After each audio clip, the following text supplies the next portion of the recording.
Hi, hello everyone. My name is Hilman from SERP API. Today we are going to see how to connect OpenAI API with external API using function calling. First, what is function calling? With function calling, we can deconstruct a human language input into a nice structured data. It's perfect if we need to call an external API that requires a strict parameter. Let's take a look. I've set up a Node.js project for this tutorial. We need to install two things. First, the OpenAI JavaScript library and .env. Make sure to run the npm install for both of these packages. Back to our editor, I imported these two packages. First the OpenAI, then the .env. So .env is to take the environment variable from our .env file. Make sure to declare your OpenAPI key variable there. Then we create the OpenAI instance and pass the key inside. Here I have my main method that runs asyncly because I need to run an await function inside. For now, this is just a basic chat completion API by OpenAI. We are not using function calling for now, so we can compare the results between both. Here is my user prompt example. You can think of this coming from a chat box or any user-facing input. So the user prompt is holiday is coming. I have one son and one daughter, two daughters. I want them to stay active and so on and so on. So just to make sure that our AI can analyze users' conversation. Then we run the chat completion API. We have the role system here. We give a specific instruction. You are a shopping assistant, get this information from the user prompt. We want to get the item name, the brand name, amount, as well as the price. Then we provide the user prompt above. Let's see what's the result. Here is the first result. Now I run it once again and one more. Now as you can see, the answer from the AI is not consistent. Sometimes it can grab the information, sometimes it replies with more questions. So as you can see, we cannot get a consistent output from the same prompt. It's hard when we need to call an external API that requires this information. This is where function calling comes in. I move to my second file where I have the function calling implementation here.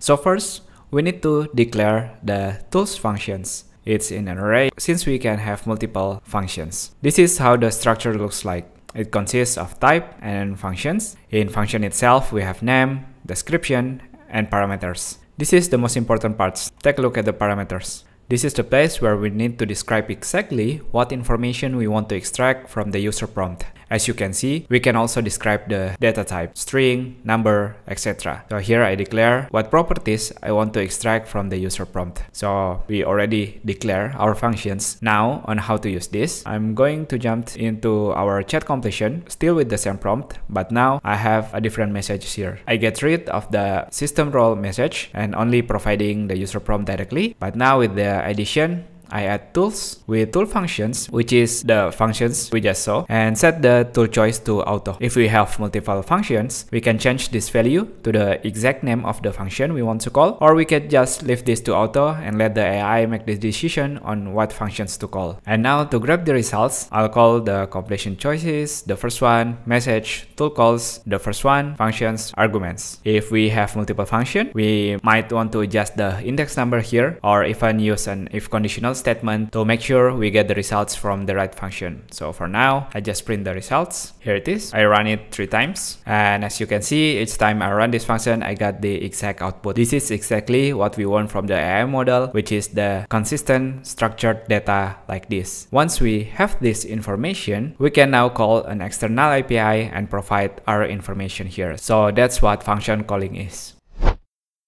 Once we have this information, let's call an external API. Remember, for this section, you can use any API you want, any third-party API or your own API. It doesn't have to relate it to OpenAI itself. For this tutorial, I use a Google Shopping API by SERP API. With SERP API, we can get the results from various search engines, including the Google Shopping API. So here is the Google Shopping API reference. We only need the query as the parameter to run this function. Make sure to register at serpapi.com and you'll get your API key for free. Now, to use the SERP API, make sure to install our library, which is under SERP API, so you can install it with npm I or install SERP API, and then make sure to declare your API key variable and the env file and insert it here. And to use SERP API in our Node.js program, we just need to require SERP API and grab the getJSON function. After getting the information, I'll parse the argument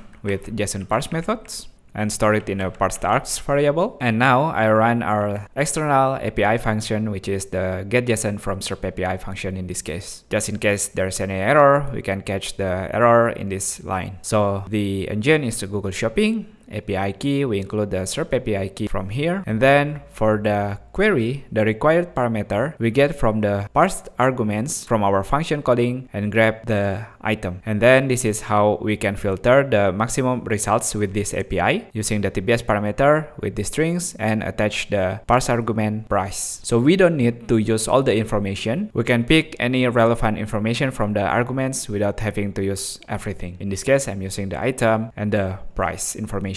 Now let's run the result from this API. It's calling our external API. And as you can see, now I got the response from the third-party API here. I can get all the information from Google Shopping page API related to the query. Just to make sure, here as you can see in our search information, we are looking for running t-shirt with this filter for the price. So it's exactly what we want.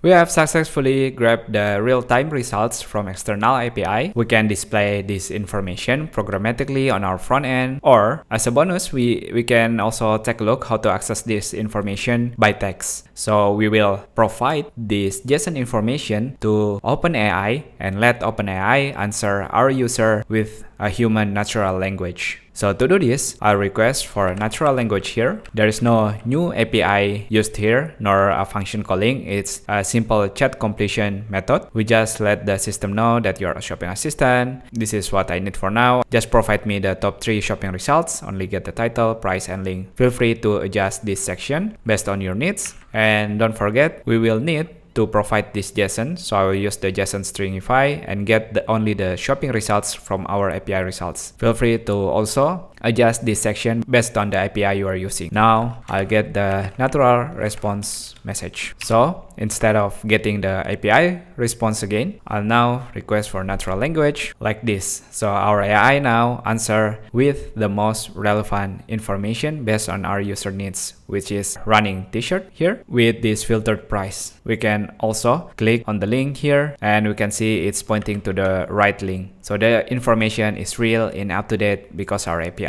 Just to make sure, I'll comment out this API results first, and then let's add the brand name here in our parse arguments. So I'll add the parse args brand. So make sure it gets the result from this brand only. I'll run the function again, and here for sure we have filtered down the search, not just by the type of the t-shirt, but also by the brand name here. So to summarize what we've done in this project is we turn the user prompt, which is in human language, into a structured data by using chat completion API with function calling options. And then from this structured data, we call an external API by passing the arguments from this. Using the external API, we get the relevant response, and this time we return this API response into a human language by calling the chat completion, but this time no function calling needed. So we call the chat completion 2 times. First, to use function calling to extract the relevant data from user input, and the second one is to turn our API response, our JSON response, into a human language. So that's it. Thank you for watching. I hope this is helpful. I'll also share the code sample and blog post in the description below. Bye.